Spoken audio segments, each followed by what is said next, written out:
बिस्मिल्लाहिर्रहमानिर्रहीम, अस्सलामुअलैकुम, good morning, welcome to सुबह की सोच। आप सबको कहेंगे खुश आमदीद। मैं हूँ गज़ल अशरफ। मैं हुसैन लियाकत और आप सब उम्मीद करते हैं कि ठीक ठाक होंगे, खैर खैरियत से होंगे और सुबह की सोच में हमारे साथ ज़रूर जुड़ेंगे क्योंकि आज हमारे पास बहुत सारी इंटरेस्टिंग खबरें भी हैं और इंटरेस्टिंग सेगमेंट्स भी हैं। ख़वातीन हज़रात, सबसे पहले रुख करेंगे अपनी सोशल स्टोरीज़ का, ट्रेंडिंग स्टोरीज़ का और ऐसी स्टोरीज़ का जो कि आप भी सुन सकते हैं और आप सुन के आगे उनको शेयर भी कर सकते हैं क्योंकि ऐसी स्टोरीज़ होती हैं जो कि पाकिस्तान में भी और पूरी दुनिया में भी बड़ी मशहूर होती हैं। स्पेशली अगर सोशल मीडिया की बात की जाए तो उस हवाले से हमारे पास एक बहुत ही अच्छी खबर है। अच्छी भी है या बुरी भी है, कुछ लोगों के लिए बुरी है, कुछ लोगों के लिए अच्छी है। पहले थोड़ा सा शॉर्ट सुन लेते हैं मोहसिन नकवी साहब को, उसके बाद आपको खबर बताते हैं। इस टाइम सोशल मीडिया पे हर मेरे ख्याल में 90% खबरें गलत चल रही हैं। नेशनल मीडिया है, कोई चीज़ गलत चलती है पैमरा में कंप्लेन होती है, कोई चीज़ गलत होती है आपका।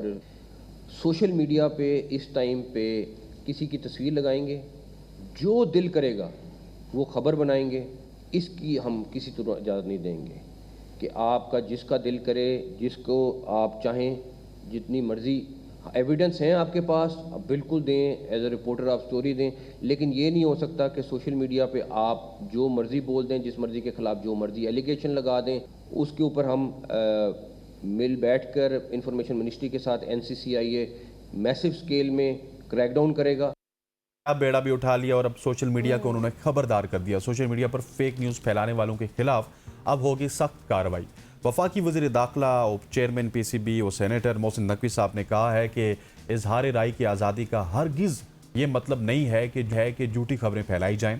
फेक न्यूज़ के खिलाफ अब सख्त कार्रवाई की जाएगी। अभी उन्होंने जो गुफ्तगू की वो आपने सुन ली। उनके मुताबिक 90% खबरें जो सोशल मीडिया पे होती हैं वो झूठी होती हैं, इसलिए अब फेक न्यूज़ के खिलाफ भी भरपूर क्रैकडाउन किया जाएगा। और उन्होंने ये भी कहा कि जहाँ कौमी मीडिया एक बाकायदा निज़ाम के तहत काम करता है जिसमें उसको पैमरा को जवाब देना होता है और बहुत सारी जगह जहाँ पे हमें जवाब देना होता है, वहीं पे सोशल मीडिया पर गलत खबरें फैलाने वालों के खिलाफ भी सख्त इक़दामात अब नागुज़ीर हो चुके हैं। सोशल मीडिया पर किसी की तस्दीर या फिर कौमी सलामती से मुताल्लिक गलत बयानी की इजाज़त नहीं दी जाएगी। और बैरून मुल्क बैठे अफराद के बारे में उनका कहना था कि उन्हें भी जल्द पाकिस्तान वापस लाया जाएगा ताकि वो अपने बयानात का कानूनी जवाब दे सकें और एक कानूनी दायरे में सबको लाने की कोशिश की जाएगी। बिल्कुल आप सही कह रहे हैं। मोहसिन नकवी साहब को भी आपने सुना, जैसे उन्होंने कहा कि एक मैसिव स्केल पे अब कार्रवाई होगी और इसके साथ साथ ये कार्रवाई जो है वो बड़े पैमाने पर इसलिए भी होगी क्योंकि उसमें NCCIA भी इन्वॉल्व होगा। साथ ही साथ उन्होंने ये भी खबरदार किया है कि अगर आपके पास कोई एविडेंस है तो आप दें और यकीनी तौर पर ऐसा होना भी चाहिए कि अगर आप सोशल मीडिया पर कोई भी पोस्ट करते हैं, क्योंकि उस चीज़ पर सोशल मीडिया पर किसी का भी चेक एंड बैलेंस नहीं होता। मेन स्ट्रीम मीडिया है, कुछ हमारी लिमिटेशंस होती हैं, किस तरह से बात करनी है, किस एविडेंस के साथ बात करनी है, हमें पता होता है।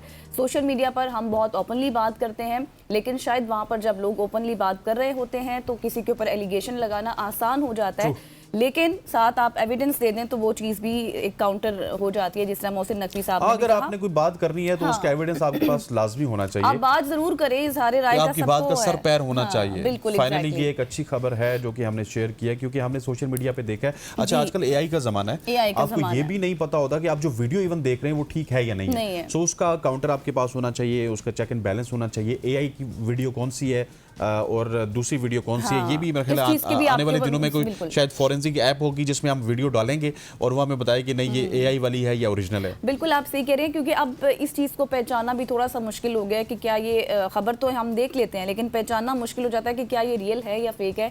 एक सवाल दिमाग में ज़रूर आता है। जब आप अपनी कोई भी एविडेंस देंगे तो उस खबर का एक उसकी वैल्यू होगी, उसमें वज़न होगा बात का भी।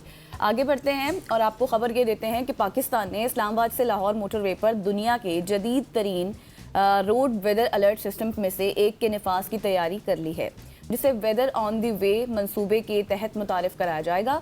ये मंसूबा वेदर वाले और वन नेटवर्क के दरमियान शराकत दारी का पहला तजुर्बा है जो खित्ते में इस नौयत का है कि ये बड़े सफ़र के रास्ते पर मुसाफिरों को हकीकी वक्त में मकामी मौसमी मालूमात फराहम करेगा।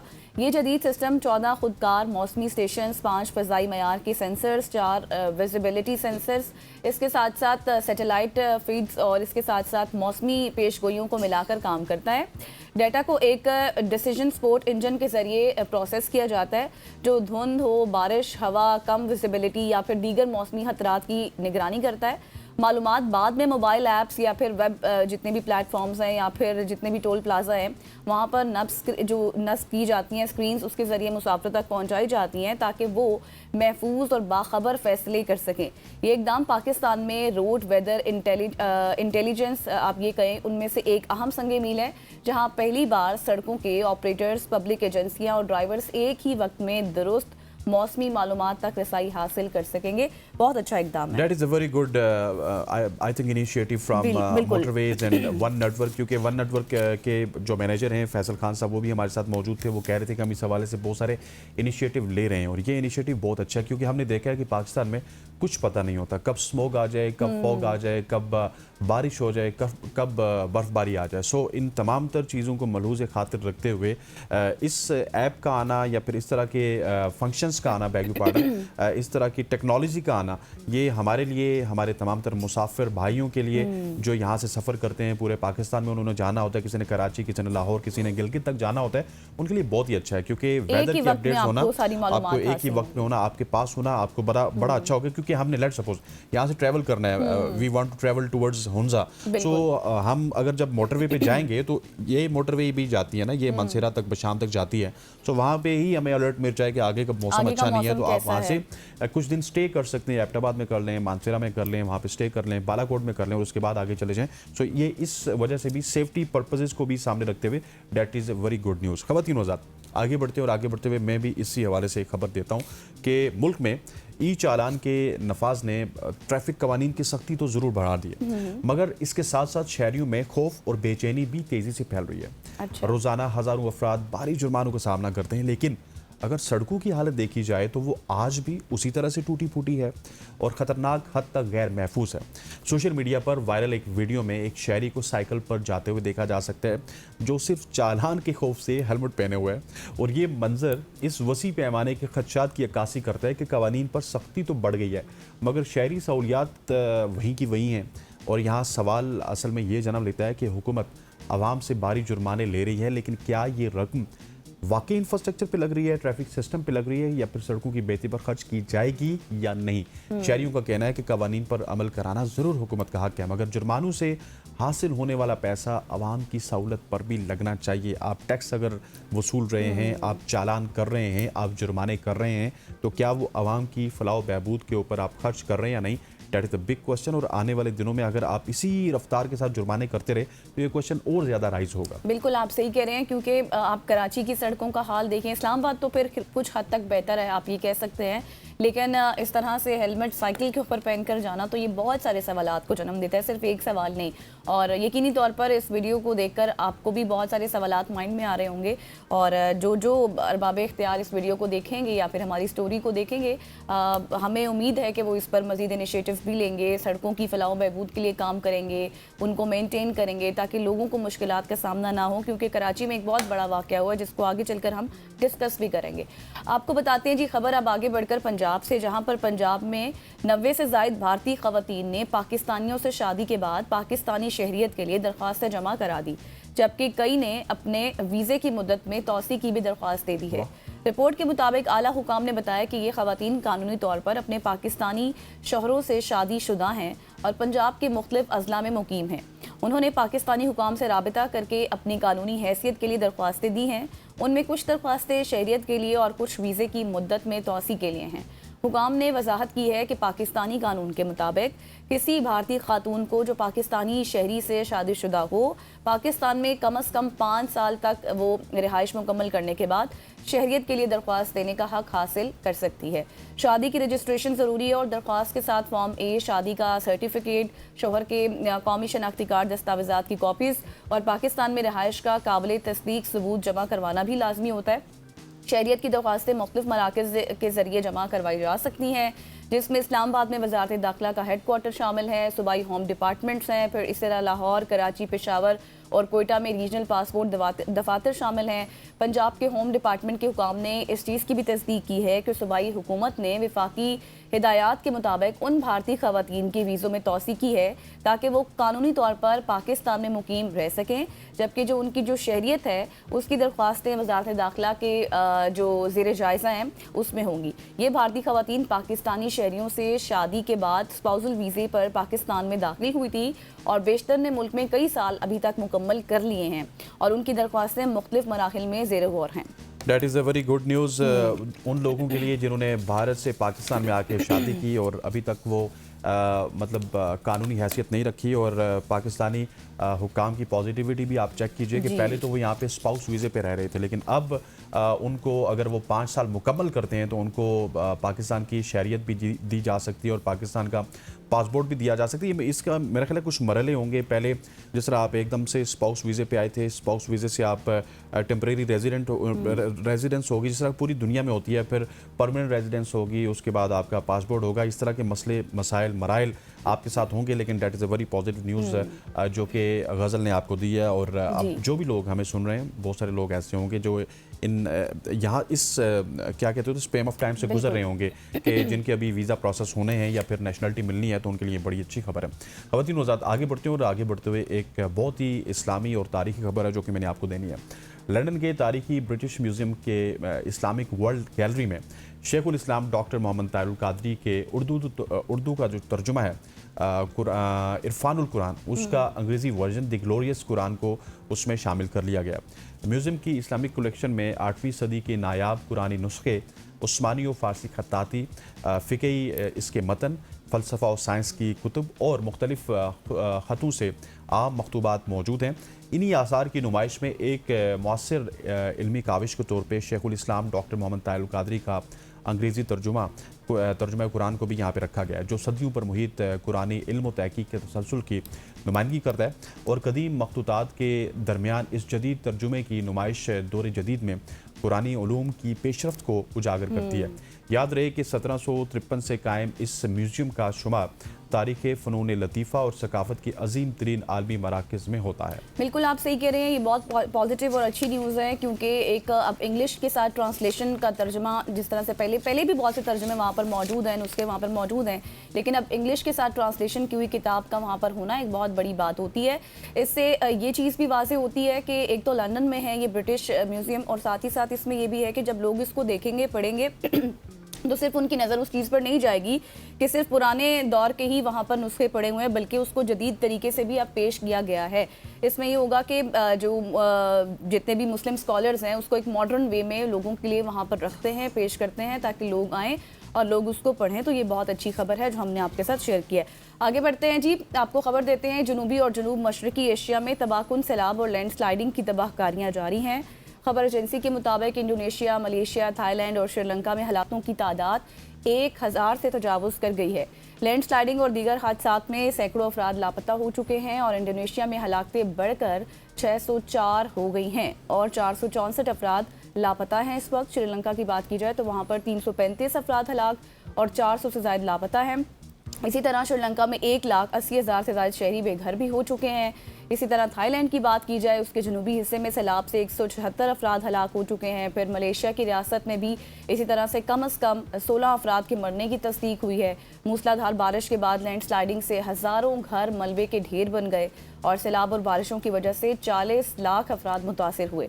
और खबर एजेंसी के मुताबिक रेस्क्यू टीमें हेलीकॉप्टर्स के जरिए दूर दराज इलाकों में इमदादी सामान भी पहुंचा रही हैं, लेकिन ज़ाहिर जो नुकसान हुआ है उसका अंदाज़ा अभी तक लगाना भी मुश्किल है। बिल्कुल ऐसी। और पिछले दिनों आपने देखा होगा कि जब श्रीलंका की टीम पाकिस्तान में मौजूद थी, इस हवाले से उन्होंने यहाँ से पैगाम जारी किए थे। पाकिस्तान की टीम ने भी और श्रीलंका की टीम ने पूरे ग्राउंड ने 1 मिनट की साइलेंस का भी इसमें साइलेंस इख्तियार की थी और तमाम तर जो लवाइकी ने उनके साथ हमदर्दी की थी। लेकिन ये क्लाइमेट चेंज है जो कि इस वक्त आपको पूरी दुनिया में नज़र आता है। कभी आपको पाकिस्तान में सैलाब नज़र आते हैं, कभी आपको श्रीलंका, मलेशिया और इंडोनेशिया में इस तरह के लैंडस्लाइडिंग नज़र आएगी, या फिर आपको अमेरिका में बड़े पैमाने पर आग फैलती हुई नज़र आएगी। ये तमाम तर चीज़ें ये क्लाइमेट चेंज की अक्कासी है और इसके हवाले से अब दुनिया को सर जोड़ के बैठना चाहिए। अब मेरा ख्याल है कि हमें जंग व जदल से निकल के क्लाइमेट चेंज को सीरियस लेके इस हवाले से फंडिंग भी करनी चाहिए, इस हवाले से अवेयरनेस भी करनी चाहिए और जो हमारे निज़ाम में तब्दीलियाँ आई हैं पिछले 20, 25, 30 साल या 50 साल में,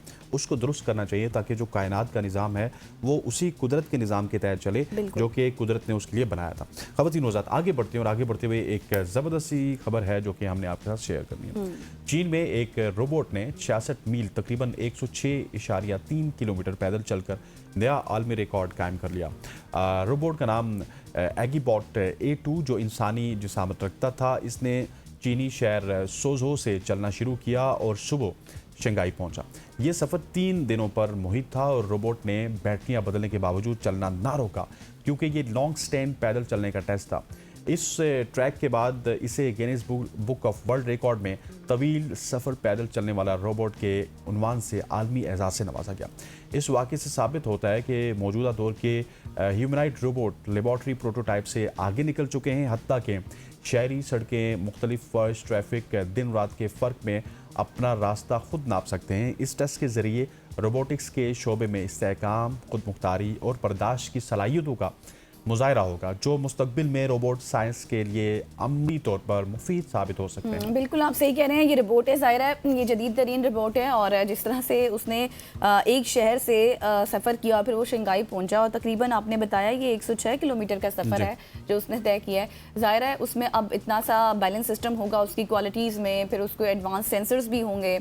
हालांकि वो बैटरीज को भी चेंज करता रहा है, लेकिन उसके बावजूद वो इतना लंबा उसने सफ़र तय किया, और ये एक मिसाल भी होती है, क्योंकि अभी तक हमने कोई ऐसी खबर नहीं देखी है और ना ही सुनी है।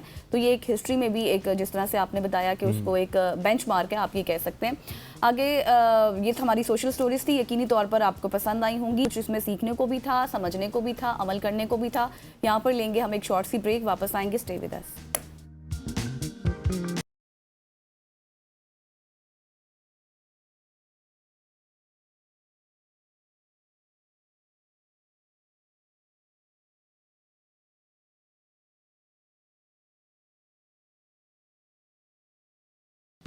Welcome back after the break. और बहुत ही दिल दहला देने वाली खबर जिसका भी हम जिक्र करेंगे, जिस पर बात करेंगे, और यकीनी तौर पर यह मामला पूरी दुनिया ने देखा इसको सोशल मीडिया पर।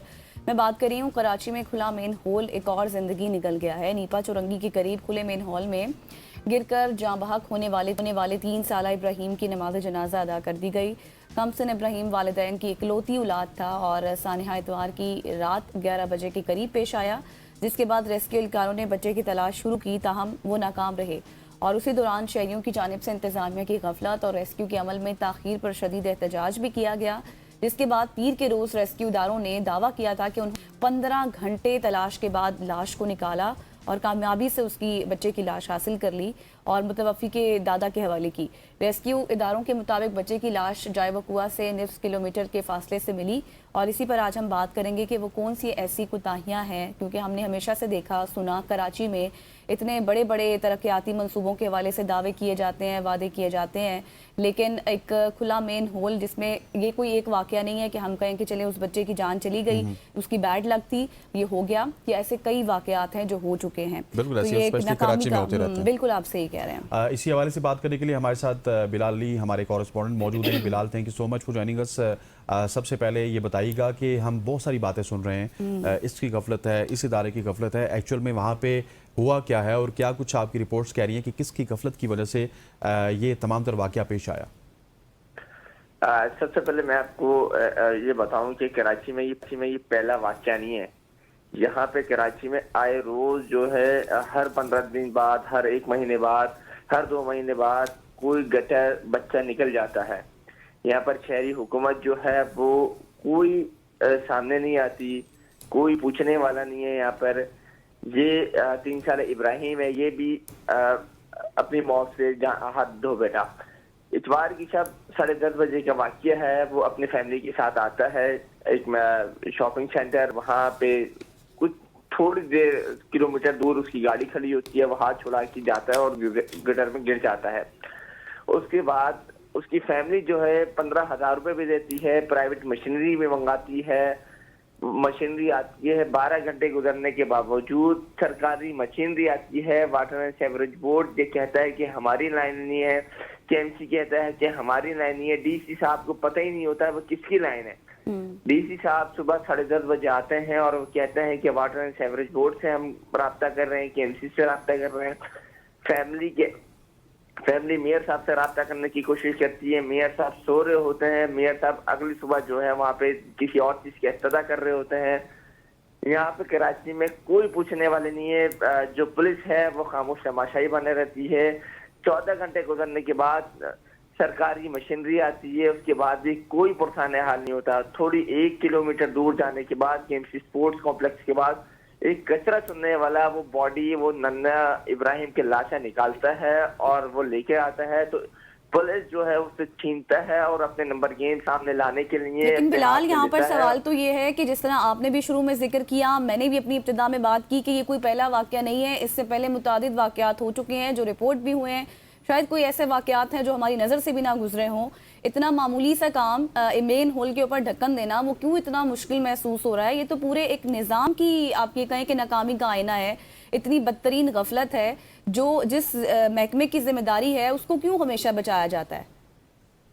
देखिए, अभी भी सिंध हुकूमत की जानिब से सादिया जावेद जब वहां पर पहुंची, उन्होंने एक मीडिया से गुफ्तगू की तो उन्होंने कहा कि 20,000 से ज्यादा हमने गटर के ढक्कन दे दिए। लेकिन मैं पूरे शहर का आपको पूरा स्ट्रक्चर घुमाओ, लाइंजेरिया की बात करें, सफारी पार्क की तरफ की बात, बीआरटी का मंसूबा बन रहा है, तो सड़क पे पूरे कहीं गटर के ढक्कन नहीं है। नीपा पे मौजूद कहीं पानी, सिर्फ पानी पानी खड़ा हुआ है। वहां पे इतने सारे गटर हैं लेकिन वहां पे ना गटर के ढक्कन है ना कुछ है। लाइंजेरिया की अगर बात की जाए वहां पर गटर के ढक्कन नहीं है। सदर के एतराज की बात की जाए वहां पर गटर के ढक्कन नहीं है। मेयर कराची से सवाल करें तो उनको बुरा लग जाता है। वो अपने काला चश्मा पहन के आंखों में वो उनको कुछ नहीं दिखाई देता। पूरे शहर जो है गटर के ढक्कन उनके खुले हुए हैं। मेयर कराची हो या सिंध हुकूमत हो, सिर्फ बातें करती दिखाई देती है। केएमसी आज भी अभी भी उन्होंने एक गुलशन इकबाल टाउन ने एक अपना खत लिखा है, उन्होंने कहा कि वाटर एंड सेवरेज बोर्ड का ये गटर है, ये हमारा नहीं है। उसके बाद वाटर एंड सेवरेज बोर्ड के अमला वहाँ कोई नहीं पहुंचता है। यहाँ तो कराची का ये हाल है कि कराची वाले टैक्स भी देते हैं, कराची वाले मरते भी हैं, उनके बच्चे गटर में गिरते हैं, उसके बाद कोई पुरसाने हाल नहीं है। यहाँ तो आए रोज हर 15 दिन बाद 20 दिन बाद हम कवर करते हैं, हम जाते हैं घरों में, उनकी किसी का बच्चा जो है वो गिर जाता है, किसी का भाई गिर जाता है। ये कराची में शहरी जो है टैक्स भी देते हैं और अपने गटरों में बच्चे भी गिरवा देते हैं। बिल्कुल ऐसे ही है बिलाल, हाल नहीं है। ठीक हो गया, थैंक यू सो मच। आप हमें तफसीलात से आगाह कर रहे थे और हम आगे बढ़ते हुए हमारे आलमगीर खान साहब मौजूद हैं जो कि फिक्सड के हवाले से हमें काफ़ी ज़्यादा काम करते हुए नज़र भी आते हैं, फिक्सड के बानी भी हैं। इससे पहले एक शॉट सुनते हैं ज़रा मेयर साहब का, फिर आलमगीर साहब की जानिब बढ़ेंगे। अगर हमारे पास वो शॉट है तो ठीक है, नहीं तो चलें जी पहले सुन लेते हैं शॉट। आपने वहाँ का दौरा किया, इससे बेहतर था यहाँ खड़े होने के बजाय आप वहाँ चले जाते, पहले नीपा के उस गटर का वहाँ ढक्कन का दौरा कर लेते। एक बात, वहाँ पे रोड भी जाम किया हुआ है, लोगों ने बैठे हुए सड़क के ऊपर। दूसरी बात ये कि उस माँ की चीखें जो है आसमान पे तो जा रही हैं, लेकिन हुक्मरानों के कानों तक पहुँच रही है कि नहीं पहुँच रही है। अगर ये बच्चा आज किसी हुक्मरान का बच्चा होता तो आपका यही रिएक्शन होता। आप लोगों को नींद कैसे आती है हमारी ये समझ में नहीं आता। एक अदालत, अल्लाह की भी अदालत है आसमान के ऊपर, आपको कभी होता है कि वहाँ जाके भी जो जवाब देना है। 17 साल से पीपल्स पार्टी शहर पे हुकूमत कर रही है, शहर की सड़कों को खंडर बना के रखी है। इस शहर के बच्चों का यही नसीब रह गया है कि वो डंपर के नीचे आके नालों में गिर के और नैनों में गिर के मरते रहे। आप लोग इस वक्त सोशल मीडिया पे ट्रेंड है गटर के ढक्कन, मुर्तजा वहाब इस्तीफा दो। आपको होता है कि इस्तीफा दे दें आप इसके ऊपर? अगर आप सवाल पर फोकस करते और तकरीर नहीं करते तो ज़्यादा बेहतर होता। आप कहते हैं कि किसी हुक्मरान के कान में ये बात गई, तो मैं हुक्मरान का हिस्सा हूँ, हुकूमत का हिस्सा हूँ और ख़ुद आया हूँ। बात है जी, हमारे सियासतदानों को खूब पता है कि वो बात को किस तरह से घुमा फिरा के जब हकीकत सामने लाई जाए तो वो कहते हैं कि तकरीर कर रहे हैं। बिल्कुल ऐसे सवाल से जान छुड़ा देते हैं। इसी पे बात करने के आलमगीर खान साहब हमारे साथ मौजूद हैं। Sir thank you so much for joining अस। सुबह की सोच में आपको खुशामदीद कहते हैं। सबसे पहले ये जो नीपा चुरंगी पर 3 साल इब्राहिम का मेरोल में गिर जाना, ये एक इंतहाई अफसोसनाक वाक़या है, लेकिन हमने देखा है कि आप और आपकी टीम काफ़ी ज़्यादा काम करती हुई नज़र आती है और कहा जा रहा है कि ये इमदादी टीम का वक्त पे ना पहुंचना, उसकी वजह से ये मामला हुआ है, हुकूमत की नाअहली है, इंतज़ामिया की नाअहली है। आप बताइएगा ये किसकी इनकॉम्पिटेंस है बेसिकली आलमगीर साहब? देखें, ये कोई यूँ समझे 14-15 घंटे जो है वहाँ रेस्क्यू का काम चलता रहा, डेड बॉडी को ढूंढते रहे और ये प्राइवेटली ढूंढा जा रहा था। और आप अलमिया ये देखें कि एक कचरा चुनने वाले बच्चे ने डेड बॉडी को रिकवर किया, क्योंकि सारी रात जब हम फैमिली के साथ वहाँ मौजूद थे तो कोई इदारे के कान तक जू नहीं रेंग रही थी। वहाँ ना कोई मशीनरी आ रही थी, ना कोई ओहदेदार आ रहा था। हालांकि सारी रात मीडिया रिपोर्ट करता रहा, लेकिन इतनी बेहिसी है, इतना इनमें एहसास नहीं कि किसी माँ किसी बाप पे क्या तकलीफ गुजारी होगी। और वहां प्राइवेट एक ठेकेदार से मशीनरी करवाई, लोगों ने खुद चंदा करके उसका डीजल भरा 15-16 हजार रुपए का, और फिक्सिट के रजाकार खुद लगे हुए थे वहां गटर के अंदर, जितना ह्यूमनली पॉसिबल था वो कर रहे थे, बाकी फलाई तंजीमों के लोग भी थे, लेकिन इंतजामिया कहीं नहीं नजर आई हमें, जो एक बड़ा बदकिस्मत आदमी है। तो फिर ये जो के इलेक्ट्रिक के बिल के साथ केएमसी का टैक्स वसूल किया जाता है एक शहरी से, ये कहाँ लग रहा है? ये कहते कि हर तकरीबन कोई 3,000 से ज्यादा ढक्कन हर महीने हम लगाते बकौल इनके, तो कहाँ जा रहे हैं ये ढक्कन? हमें तो कहीं नहीं नजर आ रहे।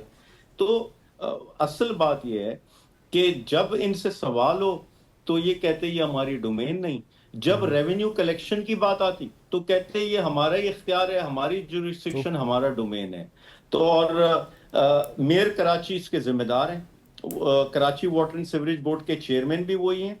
और ये जो कल हादसा हुआ ये बरसाती नाला था, बरसाती नाला इस सड़क पर केएमसी की जुरिस्डिक्शन में आता, ये इनकी नाअहली के सबब ये सब लेकिन सर हुआ। हमने देखा ही सियासतदान वहाँ पर मौका पर पहुंचे, उन्होंने मीडिया के सामने बयानात भी दिए, बात भी की, हमने देखा मेयर कराची भी मौका पर आए, आपने भी इससे पहले शॉट भी सुना, और प्रेस कॉन्फ्रेंस के दौरान उनका लहजा इतना सख्त था कि देखने से ही पता चल रहा है।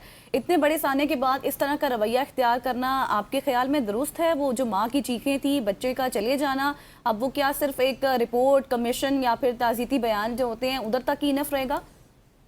देखिए, असल बात ये होती है कि एक तो मेयर कराची सारी रात कहाँ था।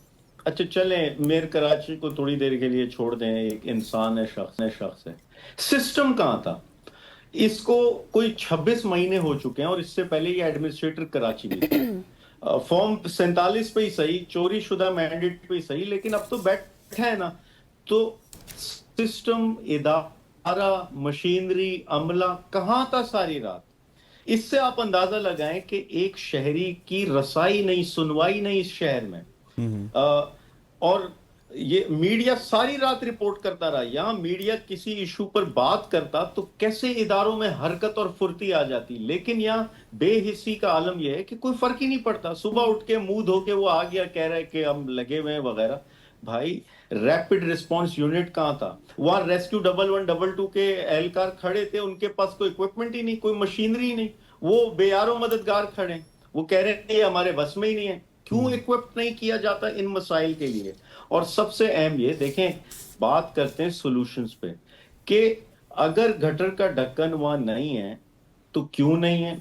इस इदारे का रेवेन्यू कलेक्शन क्या है और ये सर्विस क्या दे रहे हैं? दूसरा, ये Karachi water and sewerage board के ये कानून के, इनका एक्ट है, कानून बना हुआ है कि हर डिस्ट्रिक्ट में कस्टमर केयर सेंटर्स खोलने, इन्होंने क्यों नहीं खोले गए?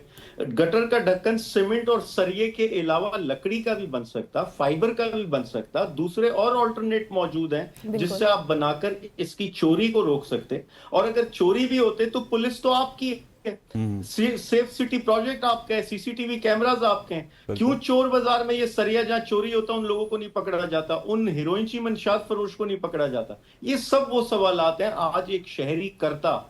और ये आप मीडिया को मैं दाद देता हूं जिन्होंने इस इशू को इशू मनवाया, वरना इस इशू पे कोई सीरियसनेस ही नहीं थी। मेरा मजाक और तमस्खुर उड़ाते रहे सारा। आलमगीर साहब, मुझे ये बताइएगा कि कराची में जो मेन होल्स हैं, ये कोई नई बात नहीं है, हम आपको भी देखते रहते हैं, आप उनको फिक्स करते हैं। जो शहर का बुनियादी इंफ्रास्ट्रक्चर का निज़ाम है वो मुकम्मल तौर पर हमें मफलूज नजर आ रहा है। बार बार वादे किए जाते हैं, खुले मेन होल्स तक बंद नहीं करते लोग, तो ये कौन से वादे करते हैं? ये लापरवाही किसकी जिम्मेदारी है सर? देखें, जिम्मेदारी Karachi water and sewerage board की है, जिनके पास सीवरेज का सारा निजाम है। नंबर 1, नाले, एक वो नाले जो मेन शाहराहों पर हैं वो केएमसी की जिम्मेदारी है, एक वो बरसाती नाले हैं जो गली मोहल्ले में हैं, जो छोटे नाले होते हैं वो टीएमसी, टाउन म्युनिसिपल कॉर्पोरेशन की जिम्मेदारी है। और टीएमसी इस वक्त अक्सर ये जमात इस्लामी के पास है, मेयर कराची पीपल्स पार्टी से, ये इनकी जिम्मेदारी में आता। और इनके अरबों रुपए के बजट हैं, यानी अगर आप एक टीएमसी का बजट लें तो 1.5 अरब के करीब एक ऑन एवरेज एक टाउन का बजट होता। कराची का केएमसी का बजट लें तो ये कोई 50 अरब के करीब का सालाना बजट है। ये कहाँ लग रहा है? गटर के ढक्कन कोई इतनी महंगी चीज तो नहीं कि वो लग ना सकें, उसकी सर्विलेंस ना हो सके। इस शहर में मेंटेनेंस का निजाम ही नहीं है। इस शहर में एक चीज का फीता काटा जाता, तख्ती लगाई जाती, उसके बाद वो वीरान हो जाता, कब्रिस्तान बन जाता, कोई पूछने वाला नहीं होता। फिर अगला कोई आता, वो बनाता, और फिर वो इस हाल होता। तो मैं ये समझता हूं कि इस शहर में इख्तियार उनके पास है जिनके पास उस शहर की नुमाइंदगी सर, है। लेकिन मुझे ये बताइएगा, आपने पहले भी कहा और इस पर मुझे थोड़ा सा दोबारा ये भी क्लियर कीजिएगा कि कुछ रिपोर्ट्स के मुताबिक जो बच्चे की लाश है वो सबसे पहले एक जो कचरा चुनने वाला था उसने तलाश की, फिर इंतजामिया इसका सारा क्रेडिट खुद लेने लग गई, फिर साथ ही ये खबरें भी सामने आई कि उसी जो कचरा चुनने वाला था बच्चे को मुबैना तौर पर, जो बच्चा था जिसने ये लाश उठाई, उसको मुबैना तौर पर निशाना भी, तशद्दुद का निशाना भी बनाया गया। आप इस पूरे मामले की तस्दीक कर सकते हैं? देखिए, इंतहाई शर्म का मकाम है कि इन हालात में भी ये उस शख्स को जिसने भी रिकवर किया, उस फैमिली के जख्मों पे मरहम लगाया, ये लोग उसी पे हमला आवर हो गए। और खुद क्रेडिट लेने के चक्कर में, भाई क्रेडिट आपका तब होता अगर आप मौजूद होते सारी रात, आपका इदारा वहां नजर आता काम करते हुए। ये वही सड़क है जिस पे कुछ दिन पहले मैं निशानदेही कर रहा था कि इसको डेजर्ट बना दिया है। यूनिवर्सिटी रोड पे जो है, अब वो बीआरटी का प्रोजेक्ट लाए थे, बीआरटी 2 साल से जेर तामीर है और मजीद 5 साल लगेंगे उसकी तामीर में, और कोई कंस्ट्रक्शन प्रोटोकॉल नहीं होता इस शहर में। वो सड़कें खोद देते और वो जो खोद देते वो हादसात का सबब बनता। तो मैं समझता हूं कि एक के बाद एक गलती करना वो एक मामूल बन गया है। और अकाउंटेबिलिटी इस मुल्क में, क्योंकि फॉर्म 47 जब से आ गया है, तो अच्छा, अकाउंटेबिलिटी है आलमगीर नहीं। साहब, मुझे ये और बताइएगा हर कि एक अगर खुला किसी बच्चे की जान ले सकता है तो क्या हुकूमत इस जुर्म पर किसी ऑफिसर के खिलाफ कार्रवाई करेगी, या फिर हमेशा की तरह फाइलें बंद करके अगले वाक़े का इंतजार किया जाएगा? देखें, अगर तो मैंडेट चोरी करने की, यानी मेयर कराची इस वक्त जो ये बोरान मोहम्मदानी है न्यूयॉर्क से जो आया है, जी। ये अगर तो मैंडेट चोरी करने की इसको सजा मिलती ना, क्योंकि ये अकलियत में था और इसको अक्सरियत में तब्दील किया, लोगों को अगवा करके, लोगों को खरीद कर, हॉर्स ट्रेडिंग करके, तो फिर तो मैं कहता कि हाँ, ये मेन होल के गटर में गिरने वाले मसाइल भी हल हो सकते हैं। या हल है नहीं इन मसाइल का, और खुद मेयर अगर मसाइल की जड़ हो तो आप अकाउंटेबिलिटी किससे तलाशेंगे? मैं वैसे अदालत जा रहा हूं इस केस पर, मेन होल कवर के मसाइल पर पिटिशन फाइल कर रहा हूं। आज सुबह मैं पिटिशन फाइल करने जा रहा हूं इस इशू पर। तो अगर तो इस मुल्क में 1% भी कानून है तो इंसाफ जरूर मिलेगा तमाम इन लोगों को जो इन हादसात से जो है मुतासिर हुए, और आगे ऐसे हादसात को रोकना है। असल बात तो ये कि आगे ऐसे वाकयात, सही, आगे कैसे इन वाकयात का बहुत बड़ा सवाल है और बहुत मेन कंसर्न है। Thank you so much Alamgir Khan साहब हमारे साथ मौजूद थे। यहाँ पर लेंगे एक शॉर्ट सी ब्रेक, वापस आएंगे, स्टे विद अस।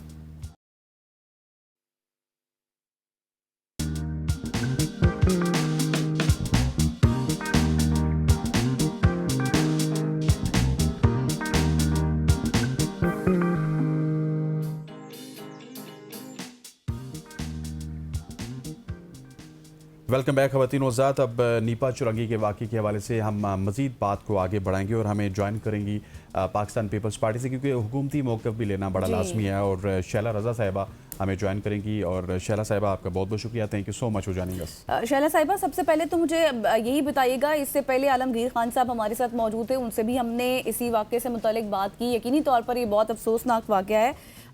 इस तरह से हुकूमत सिंध पर यह तनकीद की जा रही है कि रेस्क्यू टीमें वक्त पर नहीं पहुंची, और साथ ही साथ फिर इतना मामूली सा काम कि मेन होल के जो ढक्कन है वो नहीं दिए जा रहे, और सिर्फ ये एक नहीं, कितने ऐसे मेन होल हैं वो जो खुले होंगे। इस पर आप क्या कहेंगी, कैसे इस चीज़ को बयान करेंगी?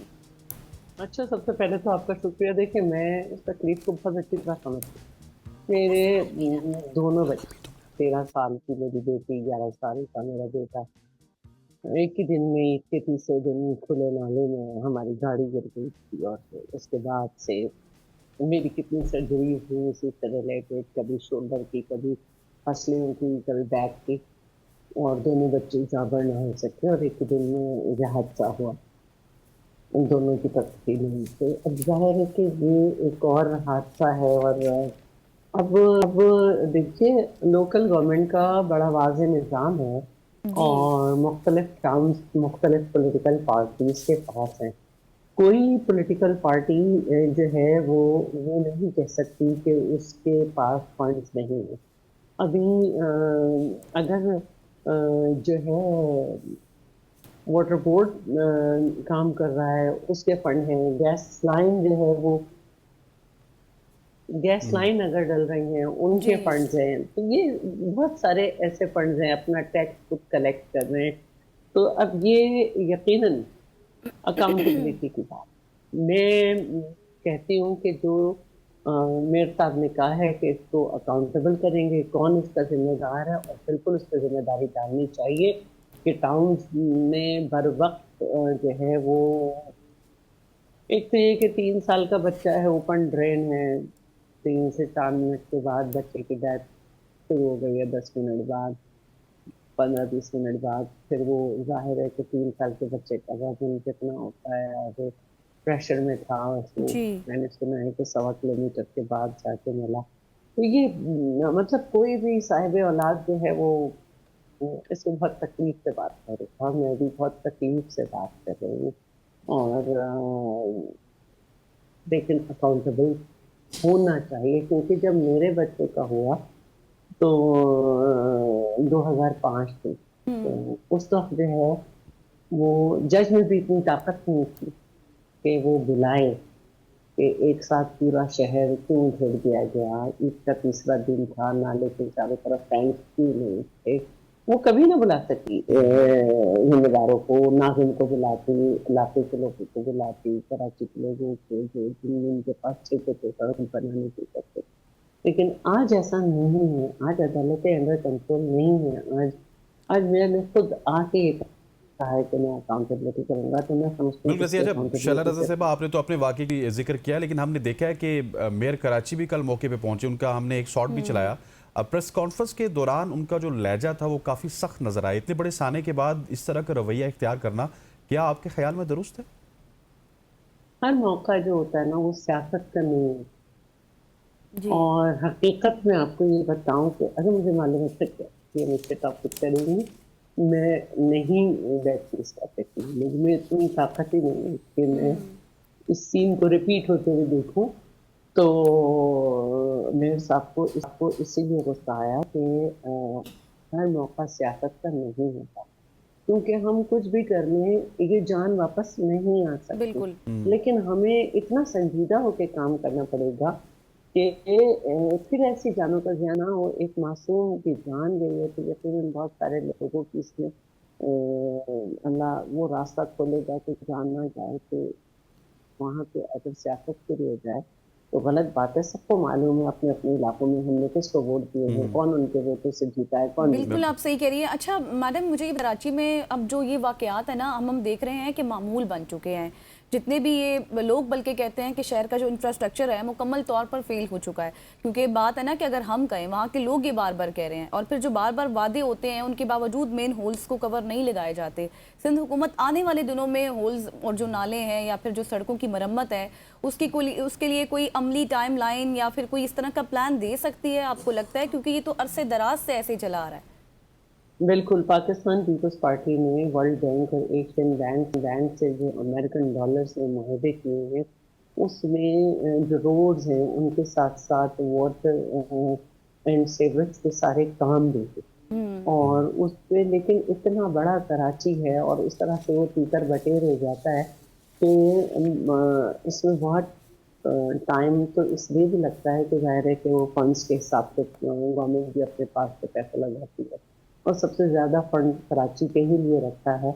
लेकिन अब जो लोग जीते हुए हैं वो बिल्कुल अपने हर गली में हर इजाज़त जाएँ, और लोगों को चाहिए कि अपने इलाके के लोगों को, जिनको उन्होंने टाउन काउंसिलर और सब कुछ जिताया है, उनके पास फंड है, उनके पास जाएँ और कहें जैसा बन नहीं हुआ तो हम ये नाला है इसको किया जाए। तो ये बहुत संजीदा मामला है। जब मैं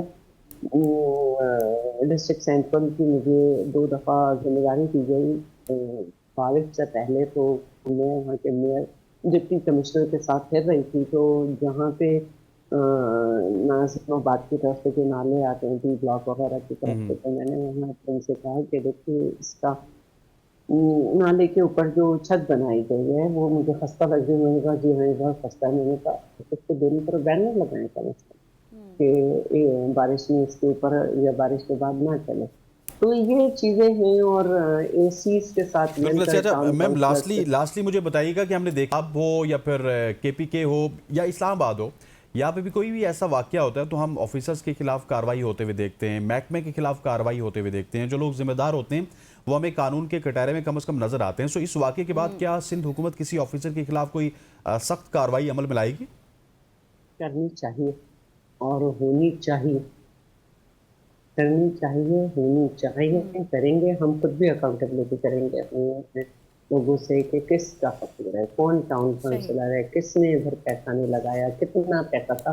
ये वो सवाल है जो आम आदमी भी कर सकता है क्योंकि गवर्नमेंट अकाउंटेबल है। ये कानून पास हुआ है कि एक आम आदमी भी सवाल कर। सही।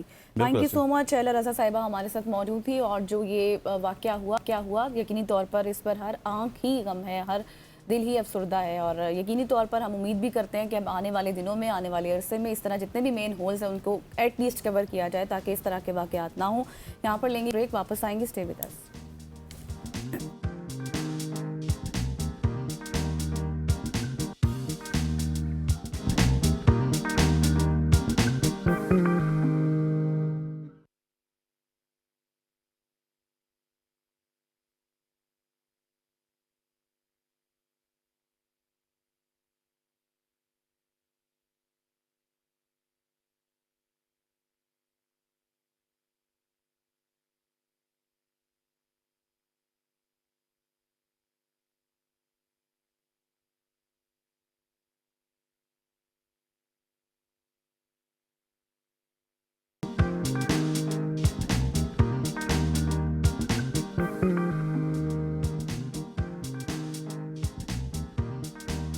बैक खवातीन वज़ात। अब क्रिकेट की बात करेंगे और क्रिकेट के मैदानों से हमारे लिए बड़ी अच्छी खबरें आई हैं। नवंबर का महीना बहुत ही अच्छा रहा, लेकिन अब अगर पाकिस्तान सुपर लीग की बात की जाए तो पाकिस्तान सुपर लीग में बहुत बड़े बड़े स्टार्स आ रहे हैं और फफ डु प्लेसी का नाम लिया जाए, मोइन अली या फिर ग्लेन मैक्सवेल या एंड्रू रसेल, वो भी आपको शायद पाकिस्तान सुपर लीग में खेलते हुए नजर आएंगे। और ये तमाम तर वो नाम हैं, इनमें से बेशतर नाम पाकिस्तान सुपर लीग में खेल चुके हैं, लेकिन अब उनकी जो वापसी है वो इस वजह से भी है कि बहुत सारे नाम ऐसे हैं जिनको IPL में शायद उस तरह से प्रॉपर मौका नहीं मिल रहा था, तो वो अपनी क्रिकेट की बहाली के लिए दुनिया की एक मानी जानी लीग पाकिस्तान सुपर लीग को ज्वाइन करना चाहते हैं और आपको इस दफ़ा पाकिस्तान सुपर लीग में बड़े बड़े स्टार्स नजर आएंगे। और इसी पर बात करने के लिए हमें ज्वाइन कर चुके हैं सैयद मोहम्मद उवैस साहब। आपसे thank you so much Uwais for your time. सबसे पहले जिस तरह हसनैन ने भी बात की है, फफ डु प्लेसी और मोइन अली जैसे बड़े नामों का IPL में, अब IPL को छोड़कर PSL में आना, आपके ख्याल में ये PSL की आलमी मकबूलियत में किस हद तक इजाफा होगा? देखिए, एक अच्छी बात आपको पता है कि पाकिस्तान सुपर लीग का इस वक्त 11वां एडिशन स्टार्ट हो रहा है और मुझे आज भी याद होता है, अगर आप एडिशन 1 से चले जाएं तो शायद एडिशन 1 था या 2 था, UAE के अंदर जब खेला जा रहा था, कोशिश की गई थी इसके बरक्स एक और लीग स्टार्ट करने की जो कि लेजेंड्स लीग थी, जिसको खराब करने की। आज लेजेंड्स लीग का सिर्फ एक ही सीजन हुआ था, अल्हम्दुलिल्लाह हम लोग इस वक्त 11वें एडिशन में दाखिल हो चुके हैं। स्लो एंड स्टडी मैं कहता हूँ कि बड़े नामों का साथ जुड़ना that's a plus point for Pakistan cricket. लेकिन एक फिर जब बात आती है पाकिस्तान सुपर लीग की फ्यूचर की आप बात करते हैं तो कहीं ना कहीं शायद आज फिर मैं अगर दूसरी लीग्स को देखता हूं तो वो ड्राफ्ट के मॉडल से हट के आपको पता है वो प्रॉपर ऑक्शन के मॉडल पे चले गए जो कि बड़े नामों को अट्रैक्ट करता है। इस पे आज भी मैं कहता हूं पाकिस्तान क्रिकेट को काम करने की जरूरत है, क्योंकि जब आप अपना मुकाबला किसी दूसरी लीग के साथ, ऑब्वियसली आप सीखते हो उससे जो बुरी चीजें भी हैं, आप देखते हो अच्छी चीजों को आप सीखते भी हो। जब आप दूसरी लीग को देखते हो तो उनका एक तरीकाकार है जिसमें वो हमेशा बड़े क्रिकेट बोर्ड्स को एंगेज कैसे करते हैं कि जब उनका कोई भी प्लेयर उस चीन है या 4 लड़के जब भी क्रिकेट बोर्ड से फॉर इंस्टेंस ऑस्ट्रेलिया से अगर खेलने उस लीग के लिए आते हैं तो उसका कुछ अमाउंट ऑफ चंक जो उस क्रिकेट बोर्ड को भी जाता है, वो एक बैकडोर की लाइजोनिंग आपकी जो सी स्ट्रांग बनाता है। इस चीज पे पाकिस्तान क्रिकेट को काम करने की जरूरत है। वैसे एक बड़े नाम है, आप डुप्लेसी की बात करें, एक अच्छी बात है कि आपने उससे ऑफिशियल स्टेटमेंट भी जारी करवाई। कल मोइन अली की बात करें, अभी थोड़ी देर पहले कंफर्म नहीं है, कहीं से मुझे आ रहा था कि शायद मैक्सवेल भी पाकिस्तान सुपर लीग ज्वाइन करेंगे इस दफा, वो IPL नहीं खेलना चाह रहे। तो ये एक अच्छी इनिशिएटिव जरूर है। पाकिस्तान सुपर लीग की बात करें, क्रिकेट की बात करें, खास करके बात करूं अगर कुछ जो अपना जो टीम्स हैं उनकी लाइजोनिंग की बात करूं, वो बड़ी अच्छी रही हैं बैकडोर के ऊपर टीम्स के साथ प्लेयर्स के साथ तो एक अच्छी चीज है, पाकिस्तान सुपर लीग एक अच्छी रित में जा रही है। अच्छा, ये बताइएगा कि एक तरफ उसी विंडो पे आईपीएल हो रही होगी, उसी विंडो पे पीएसएल हो रही होगी, ये तमाम तर स्टार्स आईपीएल का हिस्सा रहे, सो आईपीएल में ना जाना और पीएसएल को ज्वाइन करना, और वो जो विंडो होगी फैन फॉलोइंग भी थोड़ा सा डिस्टर्ब होगी डेफिनेटली। जिसने मोइन अली को या फाफ को देखना है वो पाकिस्तान सुपर लीग देखेगा। सो ये कितना इंपैक्टफुल है? अगर विंडो अलग होती तो फिर तो मसला नहीं था, लेकिन एक ही विंडो पे आईपीएल को ठुकराना और पाकिस्तान सुपर लीग में आना।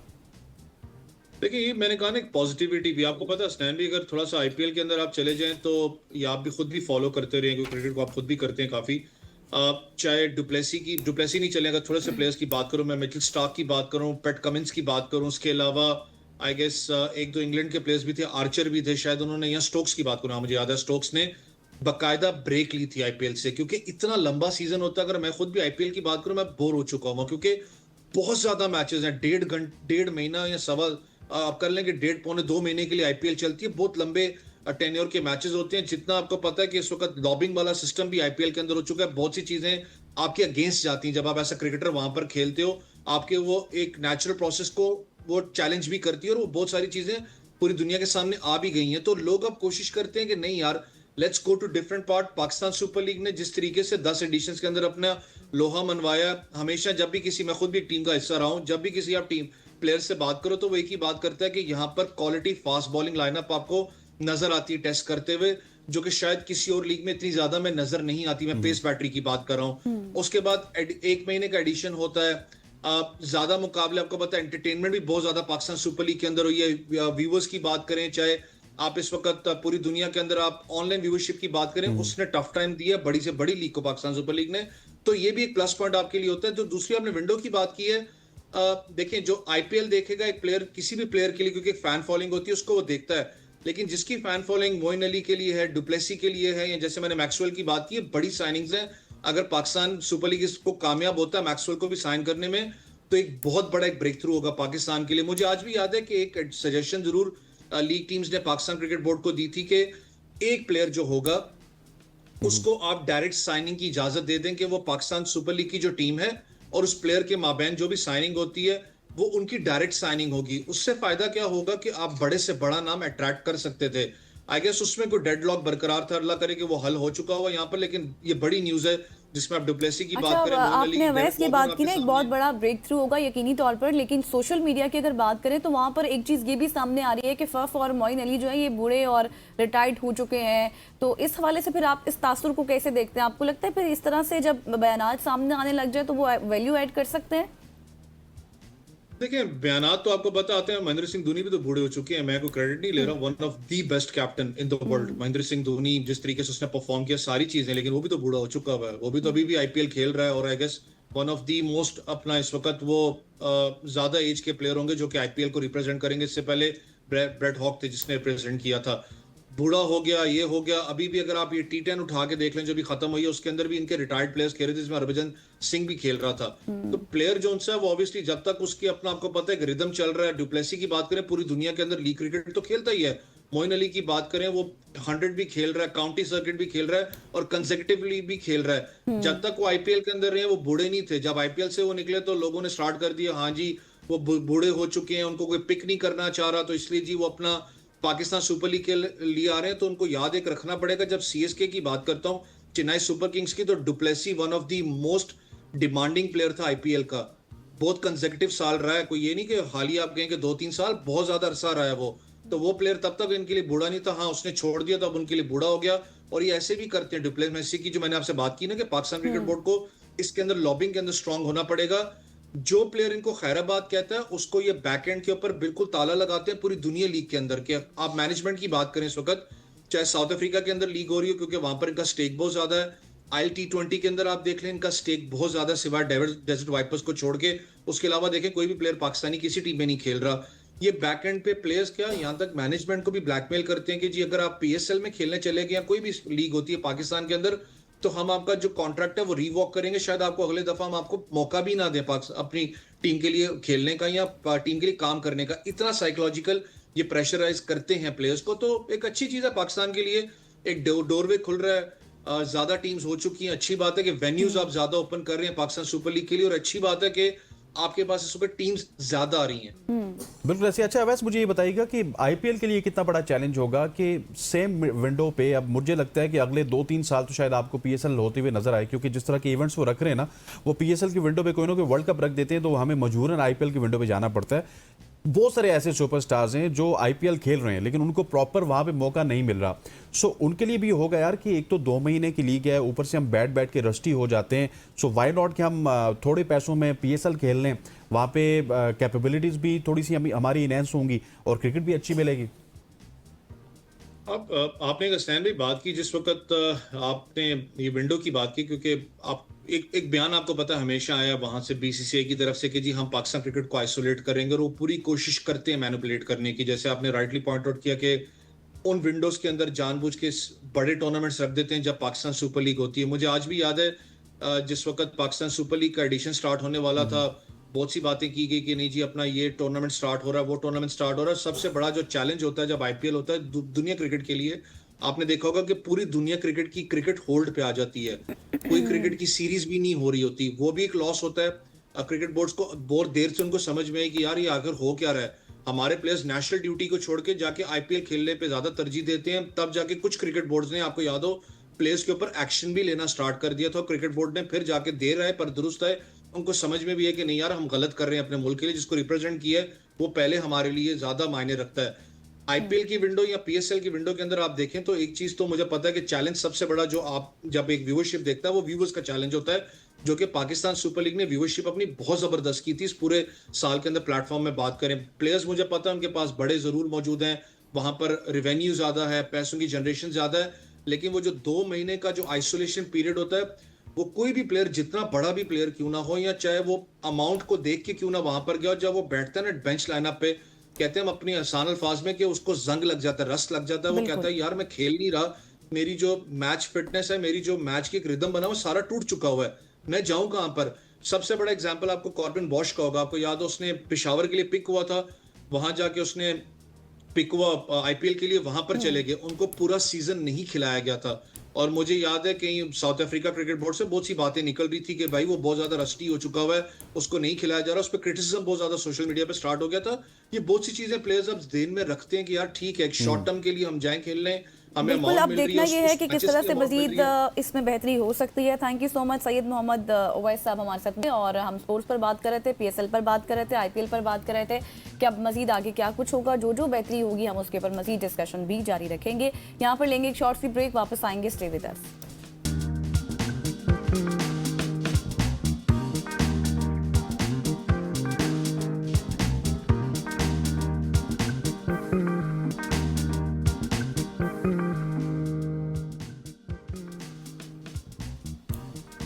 वेलकम बैक खवातीन ज़ात। आज हमारे साथ मौजूद है पंजाबी अदब का एक नुमाया नाम इत्तेफाक भट्ट साहब, शायर भी हैं, अदीब भी हैं, और भट्ट साहब के हवाले से अगर आपको बताते चलूँ तो पंजाबी के साथ इनका बड़ा एक रिश्ता है, और पिछले कई दहाइयों से भट्ट साहब पंजाबी के ऊपर काम भी कर रहे हैं। बड़े बड़े अवार्ड्स भी भट्ट साहब ने अपने नाम किए हैं, और भट्ट साहब इसके अलावा प्राइड ऑफ पंजाब भी अपने नाम कर चुके हैं। फिर वारिस शाह आलमी अदब अवार्ड समेत मुतअद्दिद एज़ाज़ात से भी भट्ट साहब को नवाजा जा चुका है। गुज़श्ता 20 बरसों से वो रावलपिंडी और इस्लामाबाद में पंजाबी ज़ुबान की तरवीज और तरक्की के लिए सरगर्म हैं, और पाकिस्तान भर में होने वाले सेमिनार्स, मुशायरों और कॉन्फ्रेंसेस में भी भरपूर शिरकत करते हैं। और जिस तरह ऑलरेडी मैंने आपको बताया कि उनकी अदमी खिदमात के इतराफ़ में उनको प्राइड ऑफ पंजाब, वारिस शाह आलमी अदबी अवार्ड समेत मुतअद्दिद एज़ाज़ात से भी नवाजा जा चुका है। इत्तेफाक भट्ट बज़्म फ़कीर के प्लेटफॉर्म से पंजाबी ज़ुबान को बुनियादी तालीमी निसाब में शामिल करने की तहरीक का हिस्सा भी हैं, और हल्का अरबाब ज़ौक़ रावलपिंडी के जॉइंट सेक्रेटरी भी हैं, और अदब के साथ साथ साज का शौक भी है, ज़ौक़ भी है, और अपने शौक से बांसुरी भी बजाते हैं और सामीन के दिलों को छूती है। और आज हम उनकी तख्लीकी दुनिया, ज़ुबान से मोहब्बत और अदबी सफ़र के बारे में गुफ्तगू करेंगे। जी हाँ, और गुफ्तगू करने के लिए स्टूडियो हमें ज्वाइन कर चुके हैं इत्तेफाक भट्ट साहब। बहुत शुक्रिया वक्त के लिए सर। आपका बहुत शुक्रिया जी, आपने मुझे यहाँ बुलाया। हाँ सर, सबसे पहले तो मुझे यही बताएं, जिस तरह से बहुत खूबसूरत इंट्रो आपका दिया हसनैन ने, पंजाबी, फिर लिखना, फिर शायर भी, इसके साथ साथ फिर आप बांसुरी भी बजाते हैं माशाल्लाह से। मुझे ये बताएं कि ये शौक था, या फिर अक्सर लोगों को ना लिखने का शौक होता है, पढ़ने का शौक नहीं होता, तो लिखते साथ ही आपने शायरी भी शुरू कर दी या फिर आपका अक्सर लोगों को एक शौक होता है, इनको एक चार शौक चार होता है, इनको चार चार कैसे? जी इस तरह वो इस तरह के मेरे वालिद सब शायर थे अच्छा अच्छा। पंजाबी। अगर आप टर्म एक जानते हो, जुगनी लिखी जाती थी कभी, आज जैसे आरफ लवार या इनके वालिद जुगनियाँ जो गाते थे, मेरे फादर जुगनी लिखते थे। अच्छा। या फिर पुराने ज़माने में आप देखते थे कि बसों में ना किस्से बिकते थे कि कोई आप बड़ा ही अंदोखनाक वाक़या कोई हो गया या कोई ऐसा इंसिडेंट, किसी सुसाइड कर लिया, किसी ने खुदकुशी कर ली, तो वो फिर लिख के किस्से बसों में भेजते थे। मेरे फादर वो लिखते थे। उनसे ही मुझे फिर इंस्पायरेशन मिली और मैं आगे लिखने की तरफ आ गया। और क्योंकि वो पंजाबी में लिखते थे, मैं थोड़ी बहुत बातें आपसे पंजाबी में भी करूंगा, क्योंकि मदर लैंग्वेज है और उसी के परचाए के लिए मैं कर रहा हूँ। जो पंजाबी आपने आगाज में बोली है ना, वो पंजाबी हमारे वेमो गुमान में भी नहीं है। जी बिल्कुल। तो ऐसी बात है कि मैं वो फिर उसी से अपने वालिद साहब से मुझे वो लिखने का जो मिला, तो आज खैर है। अच्छा सर, आप अगर पंजाबी की बात की जाए तो उस पंजाबी को ही क्यों चूज़ किया? और बेसिकली हमने देखा है कि पंजाब में भी पंजाबी बोली जाती है, यहाँ पे भी बोली जाती है, इंडियन पंजाबी भी बोली जाती है और वहाँ पे शायद ज़्यादा बोलते हैं। वो जो हमारी सिख बरादरी है वो तो पूरी दुनिया में जाके पंजाबी बोलती है, लेकिन बहुत सारे लोग पंजाबी बोलने से कतराते भी हैं। इसकी वजह क्या है? अच्छा, ये चूँकि अब थोड़ी सी ट्रेडिशनल हो गई है कि लोग समझते हैं कि हमें पंजाबी बोलनी चाहिए। आप इस्लामाबाद का कल्चर इधर अगर आप रहते हैं तो लोग पंजाबी बता के ना बोल के तो आप कहते हैं असी पंजाबी हैं, इस तरह कहते हैं। हालांकि मेरी कोशिश है कि जैसे आप देखें दीगर ज़बानें पूरी दुनिया में, आप किसी फ्रेंच चले जाएँ, यूरोप चले जाएँ, अब किसी भी कंट्री में, तो वहाँ पर उनकी जो मदर लैंग्वेज है उसको सिलेबस का हिस्सा बनाया गया है। तो सिंध में भी चले जाएं, वहाँ भी पढ़ाई जा रही है। पख्तूनख्वा में जो पश्तो, तो पंजाब में हमारे साथ मसला में हमारे बच्चों को पंजाबी में तालीम नहीं दी जा रही। मेरा जो काम है, जो मेरी कोशिश है पिछले 40 सालों से, या इस्लामाबाद में 20 साल हो गए मुझे आए, कि हमारे बच्चों को, मेरे धियाँ पुत्रा, मेरे बच्चे पोते नवासियां नूं जिहड़ी मुढ़ली तालीम है वो माँ बोली विच दित्ती जाए। एक चैप्टर है ना, एक कायदा तुसीं लगाना कि वो जिहड़ी असीं कहने ये भी इहदी हयाती वधे और नाल चले, और बच्चे वो भी जानते होण अपनी ज़बान। जिस तरह असीं इंग्लिश पढ़ाने, अरबी है, फारसी है, कोई भी जिहड़ी ज़बान है जिहड़ी साडे सिलेबस दा हिस्सा ने, उहनां च पंजाबी नूं शामिल होना चाहिए। हायर क्लासां तक ते है, लेकिन ਜਦੋਂ तक तुसीं छोटे बच्चे नूं ਉਹਦੀ ਮੈਂਟਰੀ ਸਟੋਰੀ 'ਚ, ਉਹਦੀ ਨਰਸਰੀ 'ਚ ਨਹੀਂ ਦੱਸੋਗੇ ਜਾਂ ਉਹਦੀ ਸਮਝ 'ਚ ਨਹੀਂ ਆਏਗੀ, ਤੇ ਮੇਰਾ ਨਹੀਂ ਖਿਆਲ ਕਿ ਜ਼ੁਬਾਨ 'ਚ ਅੱਗੇ ਵਾਧਾ ਹੋਏਗਾ ਜੇ ਅਸੀਂ ਲੈ ਕੇ ਚੱਲ ਸਕਨੇ ਹਾਂ। जिस तरह तुसीं बिल्कुल ही मेरा पंजाबी नहीं जानते होगे और मेरे बच्चे आ जाती है, बोल भी लेते हैं टूटी फूटी कुछ तो। और मेरे बच्चे अच्छे स्कूलों, अच्छी यूनिवर्सिटियां पढ़ने के बावजूद वो पंजाबी ਜਿਹੜਾ बोलते हैं और उत्थे गलबात है। अज इत्थे भी तुसीं देखदे हो, किसी भी ऑफिस दे बंदे ने बहुत ज़्यादा कोई प्यार नाल गल करनी हो तो पंजाबी नाल कहंदा अज किड्डी सोहनी लगनी है, तो सो नाइस ब्यूटीफुल, तो भी सारा हिस्सा ने साडा। लेकिन जो पंजाबी च कहे समझो बड़ा मिठा होकर गल कर रहा है, वो लगता है कि रियल बोल रहा है। जी बिल्कुल ऐसे तरह। बिल्कुल आप सही कह रहे हैं सर। जिस तरह जहाँ पर इंग्लिश है, उर्दू है, अब इस डिजिटल दौर में तो हम देख रहे हैं कि लोग उर्दू को भी ऐसा जितना ज़्यादा नहीं अहमियत देते जितना इंग्लिश को दी जाती है, कि अगर इसको इंग्लिश आती है इसको सब कुछ आता है। तो पंजाबी लैंग्वेज तो शायद बहुत ही दूर कहीं रह गई है। आप हायर क्लासेस की बात कर रहे थे, अगर मैं अपने एक्सपीरियंस की बात करूं तो मैंने अपने जितनी भी स्टडी की है, मैंने उसमें कोई पंजाबी की किताब अपने सिलेबस में नहीं देखी, ना ही मैंने पढ़ी है। तो अब शायद हायर क्लासेस में भी उस तरह का रुझान नहीं है। जी बिल्कुल इसी तरह। लेकिन अभी जो सिलेबस बन रहा है ना नया, जो पंजाब गवर्नमेंट उन्होंने किया काफ़ी के बच्चों को बुनियादी तालीम का हिस्सा बनाए, कायदा लगाएं। उसके बाद मैट्रिक के बाद तो थी पंजाबी, FA में, इंटरमीडिएट MA तक पंजाबी चल रहे, लोग PhD तक कर रहे हैं।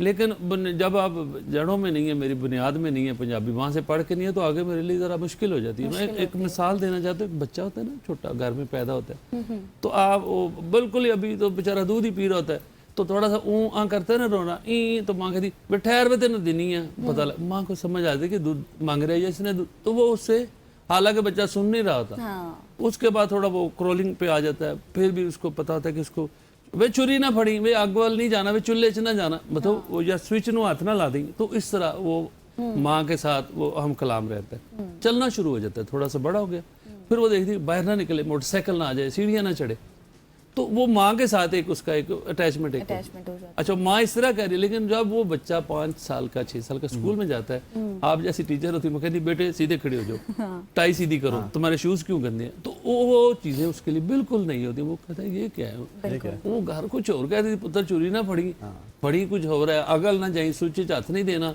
सड़क पे नहीं जाना, मोटरसाइकिल आ, लेकिन आप कह रही है टाई सीधी करो, लाइन में सीधे हो जाओ, बाल क्यों नहीं बनाए।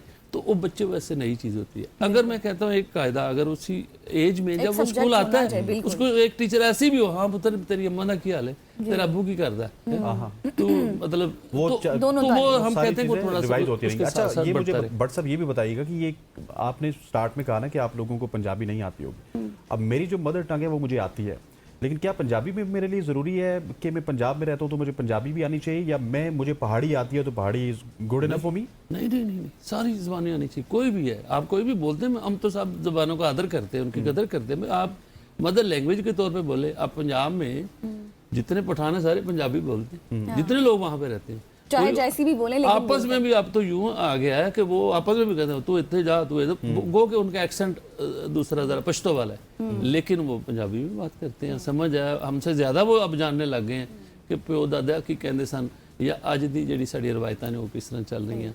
तो ये सिलसिला कोई नहीं है, हम किसी भी ज़ुबान से नफरत नहीं है, हम कहते हैं सारी ज़ुबानें। कोई शेर पंजाबी में सुना दें, आप लिखते भी पंजाबी में ही हैं? जी, मैं पंजाबी, उर्दू में भी लिखते हैं, हम उर्दू में भी सुनाएंगे आपको। मैं कहता हूँ मेरी चूंकि मदर लैंग्वेज है, मुझे उससे इसलिए मोहब्बत है।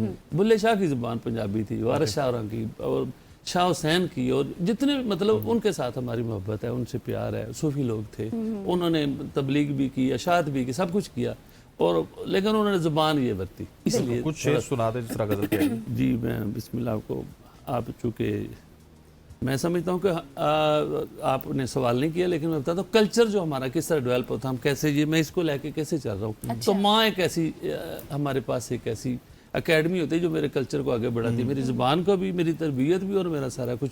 माँ के वाले से कुछ शेर मैं आपको सुनाता हूँ कि छां विच रह के छां ना लगे ते कोई भी चंगी थां ना लगे, छां विच रह के छां ना लगे ते कोई भी चंगी थां ना लगे, ते ओ दिहाड़ा अखीर क़यामत जिस दिन मत्थे मां ना लगे। ओ दिहाड़ा अखीर क़यामत जिस दिन मत्थे मां ना लगे, ते मैं ते ओनू ही सजदे करना, मैं ते ओनू ही सजदे करना, मैनू रब उता ना लगे, ते मेरी जन्नत ओदे कदमी। जैसे आप कहते हैं कि माँ के कदमों में जन्नत है, कि मेरी जन्नत उसदे कदमी, जन्नत भी होर अगा ना लगे, ते चोली पर पर देवे दुआवां, चोली पर देवे दुआवां, तत्ती हवा भी ता ना लगे, छां विच रह के छां ना लगे। तो मतलब इस तरह दूसरा बहुत अच्छा आपने, बहुत ही आला है, और हमारे पास वक्त क्योंकि कम है, और हम आपका शुक्रिया अदा करते हैं। Thank you so much.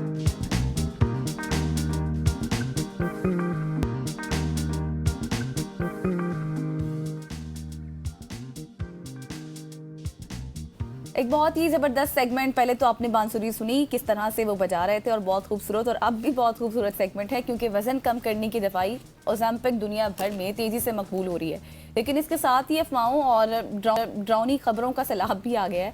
एक तरफ लोग ओज़ेम्पिक फेस का जिक्र कर रहे हैं, यानी कि अचानक से वज़न कम होने के बाद चेहरे की जिल्द ढलने या वक्त से पहले बुरा नज़र आने की शिकायत कर रहे हैं। तो दूसरी तरफ सोशल मीडिया पर यह दावा भी गर्दिश कर रहा है कि ओज़ेम्पिक बिनाई पर भी असर डालती है, और अंधापन यानी कि ब्लाइंडनेस का खतरा भी बढ़ जाता है। अब हकीकत क्या है, क्या ये अलामात वाकई इस दवा की वजह से होती हैं, या फिर महज सोशल मीडिया मिथ्स हैं? आज हम तहकीक की रोशनी में ओज़ेम्पिक के इस बारे में होने वाली बातों को जायजा लेंगे, और अफवाहों में वाज़ेह फ़र्क हमें पता चल सके। बिल्कुल ऐसी ख़वातीन वज़ात। हमारे साथ डॉक्टर नौशी नकवी साहिबा मौजूद है। आप इनको देखते रहते, लेकिन मेरी स्माइल इस वजह से थी कि मैं कहने लगा था, क्योंकि हम ऑफ एयर कुछ बात करें, तो मैंने कहा आज हमारे साथ डॉक्टर त्रिपाठी मौजूद है। Doctor sahab, thank you so much for joining us, it's pleasure to talk with you. सबसे पहले जो गज़ल ने कहा, इसके ओज़ेम्पिक के हवाले से अगर बात की जाए, तो ये जो मिथ्स हैं, या फिर सोशल मीडिया में बहुत सारी चीज़ें देखते हैं, कोई अपने चेहरे के हवाले से बात कर रहा होता है, कोई अपने वजन कम करने के हवाले से बात कर रहा होता है। सो इसके हवाले से रियलिटी क्या है, ये आपसे बेहतर तो कोई नहीं जान सकता। सो बेसिकली मुझे बताना था ओज़ेम्पिक है क्या? ये तो एक ब्रांड नेम है ना, क्योंकि वो एक हमारे क्या कहते हैं नेबरिंग कंट्री के बहुत ही फेमस थे, उन्होंने यूज़ किया, उसके बाद वो चीज़ हो गई। उसके अंदर दवा है सिमाग्लूटाइड, ठीक है, और ये बेसिकली एक चीज़ कहलाती है, थोड़ा सा मेडिकल टर्मिनोलॉजी को GLP-1 एनालॉग्स कहलाते हैं। अल्लाह ताला ने हमारे अंदर एक हार्मोन बनाया है जिसको हम GLP कहते हैं, ठीक है। वो आप जब खाना खाते हो आपकी बॉडी में रिलीज होता है, और जब वो रिलीज होता है तो आपके माइंड और आपके ब्रेन और आपके जिस्म में एक्ट करता है और बताता है कि आपका पेट भर गया है। सो ये ऊपर से इंजेक्शन लिया गया और ये बनाया गया, ओज़ेम्पिक बनाया गया था शुगर कंट्रोल के लिए, type 2 diabetes. Yes, type 2 diabetes के लिए। उसका एडेड बेनिफिट जो था वो था वेट लॉस। कैसे? क्योंकि वो आपको फीलिंग ऑफ फुलनेस देता था, और जब फीलिंग ऑफ फुलनेस आती थी तो आपको भूख कम लगती थी और खाना पीना कम हो जाता था। ये I been using GLP-1 analogues तो 2007-8 से वेस्टर्न वर्ल्ड में यूज हो रहे हैं, पाकिस्तान में 2017-18 से शुरू हुए थे।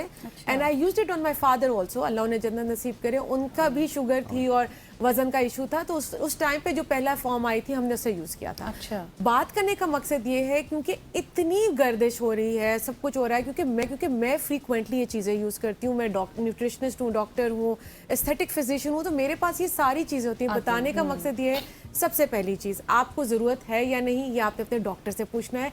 Over the counter unfortunately available है, लोग खरीदना शुरू कर देते हैं, ठीक है। और जब आप अनकंट्रोल उसमें करते हैं तो डेफिनेटली ये चीज़ें आपने जो बताई हैं क्या हो इसकी जा रही है। ओज़ेम्पिक फेस की वजह क्या है? सबसे बड़ी वजह ये है जब आपको उसका भूख कंट्रोल होती है तो आप खाना पीना कम कर देते हैं। आपने इस चीज़ में प्रोटीन्स लेते रहना है, आपका मसल मास बना रहे, बकल फैट, आपका जो प्रॉपर हेल्दी डाइट प्लान है उसको फॉलो करें, बिल्कुल भूखा नहीं रहना, जिसकी वजह से आपको ये चीज़ें देखने में आती हैं, ठीक है। मैं ऐसा नहीं कह रही कि मसल लॉस नहीं होगा, लेकिन उसको आप रीबिल्ड भी कर सकते हैं, ठीक है। तो जिनका वेट लॉस जो हो रहा होता है, अगर वो स्लो भी हो तब भी ओज़ेम्पिक फेस होता है? नहीं। अच्छा। अगर आप अच्छी हेल्दी डाइट फॉलो कर रहे हैं, स्लोली जा रहे हैं, you are not abusing the drug, आपको पता है उसकी एक सर्टेन डोजेज होती है। हमने प्रैक्टिस में देखा है कि लोग उसकी माइक्रो डोजिंग करके अपने आप को कंट्रोल करें। इवन जिनको जरूरत भी नहीं है, जिनके 4-5 किलो भी गिराने हैं, तो they just go to the pharmacy, get exactly injection लाया, सेमाग्लूटाइड लगाना शुरू कर दिया। इसी की एक और चीज कहलाती है ब्लाइंडनेस, जिसको नायॉन कहा जाता है। बताने का मकसद ये है कि लोगों को पता हो कि वो उन लोगों में हो रहा है जो अपनी डायबिटीज की ट्रीटमेंट को लेट करते हैं। आपको पता है ना, हमारे यहाँ बहुत कॉन्सेप्ट है कि अभी मुझे शुगर नहीं है, अगर आई भी है तो खाने आप कंट्रोल नहीं कहा, वो नहीं हो रही होती। और फिर जब आप लेट ट्रीटमेंट शुरू करते हैं, आपका वजन बढ़ गया है, आपकी शुगर बढ़ी हुई है, आपने ओज़ेम्पिक या दूसरे कोई GLP-1 एनालॉग्स लेना शुरू किए हैं, और उससे जो इम्पैक्ट आता है उससे सडन ब्लर आ रहा है, उसको ब्लर को वो लोग समझते हैं कि ब्लाइंडनेस की तरफ जा रहे हैं, ठीक है। ब्लाइंडनेस उनको होती है जो अपनी शुगर को कंट्रोल नहीं कर पाते, प्रोलॉन्ग टाइम 8-8, 9-9 साल उन्होंने कोई मेडिकेशन नहीं ली और उसकी वजह से। लेकिन with this platform I would like to tell, please do not follow instructions by people. आप डॉक्टर की सुपरविजन में ये जर्नी शुरू करें, आप लोगों के कहने पे मत शुरू करें, मिथ्स पे मत जाएं। हेल्दी डाइट प्लान जिसमें आपके पास कार्बोहाइड्रेट्स भी हैं, यानी कि रोटी चावल, आपके पास प्रोटीन्स भी हैं, मुर्गी मछली दालें, आपके पास फ्रूट्स वेजिटेबल्स, सर्दियां हैं, सर्दियों की सौगातें ये हैं। सारी चीज़ों का कॉम्बिनेशन लेंगे तो जो देखिए, इंसान का काम है तरक्की करना, साइंस का काम है तरक्की करना। साइंस ने एक चीज़ बनाई, उसको तरीके से इस्तेमाल करें तो क्यों ना उसके फ़वाइद हम हासिल कर सकते हैं। बिल्कुल सही। अच्छा नौशीन, मुझे ये बताइएगा, लेट्स सपोज अगर मुझे शुगर भी नहीं है, मुझे कोई और बीमारी भी नहीं है और मैं अपना वेट कम करना चाहता हूँ, क्या मेरे लिए हेल्दी ये होगा कि मुझे यहाँ से 12-3-5 या शालीमार जाके वॉक करनी चाहिए, या फिर मुझे ओज़ेम्पिक की तरफ जाना चाहिए? देखिए, ओज़ेम्पिक के लिए एक स्पेसिफिक वेट दरकार होता है, जो आपकी पूरी कैलकुलेशंस होती है, उसके बाद आप शुरू करते हैं, ठीक है। ओज़ेम्पिक हो गया, टर्जिपिटाइड हो गया, ये मेडिकेशन सारी जो होती हैं, आप सबसे पहली तो सबसे अच्छी चीज़ यही है कि आप अपनी डाइटरी इंटरवेंशन करें, आप वॉक पे जाएं, आप अपने फिजिकली एक्टिव करें। जरूरत नहीं पड़ेगी। But sometimes hormonal imbalances they start affecting you. वहाँ पे पेशेंट बहुत, देखो जिस चीज़ से मैं डील करती हूँ ना, उसमें मोटिवेशन बहुत इंपॉर्टेंट है। वजन एक डाइटरी चीज़ है, इंसान जिंदा रहता ही अनफॉर्चुनेटली खाने के लिए, तो उसका जो है वो उसके नहीं, मैं हमेशा कहती हूँ we belong to a society where in breakfast we plan for lunch में we plan for high tea के बाद वी प्लान फॉर डिनर, और डिनर में हम अगली दिन सुबह का नाश्ता प्लान करें। तो जब हमें कहा जाए ना कि खाना नहीं खाना या तो वो एक डिप्रेशन और उसकी साथ चीज़ होता है। बट आपकी बात बिल्कुल ठीक है, सबसे पहला step dietary intervention, physical intervention, and God forbid अगर आपकी मेहनत नहीं काम आ रही तो फिर अपने डॉक्टर को जरूर कंसल्ट करें, get your test done, get your sugar check, get your insulin levels check, फिर उसके बाद हम इन सारी चीजों let's put it this way, sorry for the intervention, कि अगर मेरा या आप या हम तीनों का देख लें तो हमें तो इसकी तरफ नहीं जाना चाहिए, क्योंकि हम अगर थोड़ी बहुत डाइट कंट्रोल कर लेंगे, वॉक कर लेंगे, तो हमारा वजन इससे भी कम हो सकता है। बात लोग, जैसे मैं मिसाल देता हूँ, आजम खान जैसा हमारा वो क्रिकेटर है, वो मोटा इतना ज्यादा है, तो उसको शायद इसकी तरफ जाना पड़ेगा। Absolutely he can actually, but उसके साथ में बार बार ये बात करूंगी क्योंकि today's program is all about busting the myths, जिसके बारे में इतनी चीजें कहीं ना, अंधे हो जाएंगे, मुंह हो जाएगा, ओज़ेम्पिक फेस हो जाएगा। आप एक बात याद रखिएगा, इस मोटापे से ज्यादा बड़े साइड इफेक्ट्स कोई भी नहीं है। लेकिन वैसे इसके नुकसानात क्या हैं? एक तो ब्लाइंडनेस आपने बताया, हाँ। जल्दी बूढ़ा होना बता दिया। मैं इसके साइड इफेक्ट्स इसके जनरली जो है ना वो जीआई इफेक्ट्स हैं। अच्छा। आपको नोजिया फील होगा, आपको थोड़ा सा फीलिंग ऑफ फुलनेस रहती है, तो आपको थोड़ी कभी कभार अगर आप ओवर ईट कर लें तो वॉमिटिंग आ सकती है। इसकी एक जर्नी होती है, एक टाइम पीरियड में डॉक्टर के साथ रह के करें तो आप उसको टेपर ऑफ भी आसानी से कर सकते हैं। और वो ये जो चीजें हम बता रहे हैं ना कि वो अगर आप उसमें प्रोटीन्स नहीं खाएंगे डेफिनेटली अपना मसल लूज कर रहे हैं। बिल्कुल। आप अगर आप अच्छी डाइट नहीं ले रहे डेफिनेटली आप जो है आपकी ऑप्टिक नर्व ये चीजें इफेक्ट होना शुरू हो जाएंगी। विटामिन ए लें, सारी चीजें जो आपकी इसमें कैरोटीनॉइड्स होते हैं जो आपको हेल्प आउट करते हैं सारी चीजें, तो ये आप जरूर साथ में लें। जीआई इफेक्ट से बचने के लिए वॉक करें, अच्छी डाइट लें, कोशिश करें कि कान पे सुनी बात पे नहीं भरोसा हमने करना, और हमने ये करना है कि हम इस पे डिपेंडेंट ना हो। हम इसकी हेल्प लें, हम अपने लेवल्स को कंट्रोल में लेके and then we taper it off. और जरूरी नहीं है कि अगर आप 2-3 किलो ऊपर हैं तो आप जाएं और कहें चलें जी। हाँ बिल्कुल ऐसे ही। और ये मेरा ख्याल है कि इस सारी डिस्कशन का लुब्बे लुबाब भी ये है कि अगर अपनी डिस्कशन को हम कंप्लीट भी करें या इसको कंक्लूड करें कि अगर आपको डॉक्टर ने कह दिया नो मैटर व्हाट कि वो ऑस्मिक है या कुछ और है, वो आपने लेना है इंस्टेड ऑफ कि किसी हकीम ने कह दिया या किसी कजन ने कह दिया या किसी चाचा ने कह दिया और ताया को फर्क पड़ गया तो आप उस तरफ चले जाएं। हम फक्कियां भी तो कितना अरसा खाते रहे हैं एंड वी नेवर न्यू। खाई थी ना फक्की, वो ताया जी ने पक्की खाई थी। हाँ एग्जैक्टली, उनका वजन बड़ा कम हो गया था। तो ऐसा करो तुम भी वो फक्की ले आओ। पता नहीं फक्की के अंदर है क्या, जाऊंगा पंसार के पास फक्की लेने। पता नहीं उस फक्की में शायद ईट पीस के भी दे दें, बट हम खाएंगे कि अच्छा फक्की तो बड़ी। वैसे लोगों को ये बताना भी डॉक्टर नौशीन ये जरूरी है कि शायद ये सिर्फ डायबिटीज 2 के लिए पेशेंट्स के लिए ही बनाई गई है, कोई ये स्पेशल वेट लॉस के लिए नहीं है। ये वेट लॉस के लिए नहीं, इसकी एक और लेवल है जिसको हम टर्जेपिटाइड, ये देखो सेमाग्लूटाइड, टर्जेपिटाइड, ये GLP-1 एनालॉग्स के नाम है, ठीक है, जिसका नाम आपने मोंजारो भी नाम सुना होगा। मोंजारो जो है वो वेट लॉस के लिए बनी थी, उसके एडेड बेनिफिट्स हमारे पास आना शुरू है, diabetes control, blood pressure. Semaglutide आपकी डायबिटीज के लिए बनी थी और उससे आपका वजन कम हो रहा था क्योंकि वो आपका भूख कंट्रोल कर रहा था। बेसिकली GLP-1 आपको फीलिंग ऑफ फुलनेस देते हैं, आपको लगता है कि अच्छा मैं इतना खा, लोग खाते हैं ना खाई चले जाते हैं, तो एंड टू इट इन लोगों के लिए तो बहुत फायदेमंद है ऐसी चीजें। और डॉक्टर साहब लेट सपोज अगर आपको एक दफ़ा डॉक्टर ने बता दिया है तो आपको कितने अरसे तक ये लेनी चाहिए और कितने अरसे तक फिर आपको डॉक्टर से वापस कंसल्ट करना चाहिए? ये नहीं ना कि एक दफ़ा नौशी ने बता दिया तो बस लेते ही जाएं और मुझे फ़र्क पड़ रहा है और मैं वापस नहीं जा रहा हूँ, कंसल्ट नहीं कर रहा हूँ, टेस्ट नहीं करवा रहा हूँ। एग्जैक्टली इसकी डोसेज होती है, ठीक है। सपोज आप 0.25 ले रहे हैं, वो हम 4 हफ्ते तक लेके चलते हैं, फिर उसके बाद और मैं बताऊंगी नहीं, लोग खुद ही शुरू हो जाएंगे इसी को फॉलो करें। इसकी डोजेज चेंज होती चली जाती है। सो आपको अपने डॉक्टर के साथ कॉन्स्टेंटली इन टच रहना है। ये नहीं है कि बिल्कुल ऐसे हो गया कि बहुत से पेशेंट्स ऐसे होते हैं, even our parents used to do that, diabetes की दवाई ली तो बस खुद ही खाए जा रहे हैं, खुद ही अच्छा रात को मीठा खा लिया, अभी बढ़ा लेते हैं, अभी कर लेते हैं। ऐसे नहीं होता। और अगर आप इसको नहीं प्रॉपर्ली करेंगे then your life can become miserable. Nausea, vomiting, diarrhoea बहुत ज्यादा भी हो सकता है अगर आप प्रॉपर कंट्रोल और प्रॉपर डॉक्टर विजिट के बगैर इसको कर रहे हैं। सही। डॉक्टर नौशीन तकवी साहिबा हमारे साथ मौजूद थी। तकवी ओके नकवी और तकवी मिक्स हो जाता है स्टार्ट में। बिल्कुल मैंने नहीं बोला था क्योंकि वो थर्ड पार्टी भी मैं डॉक्टर पार्टी भी बन चुकी थी। अमेरिका में कितने अपने सरनेम बताऊं। सही। डॉक्टर नौशीन तकवी साहिबा हमारे साथ मौजूद थी और यकीनी तौर पर आज आपकी तमाम तर मिथ्स भी क्लियर हो चुकी होंगी और हकीकत क्या है वो भी आपके सामने आई होगी। यहाँ पर मुझे हसनैन को, हमारी पूरी टीम को कल तक के लिए इजाजत दीजिए। अल्लाह हाफिज।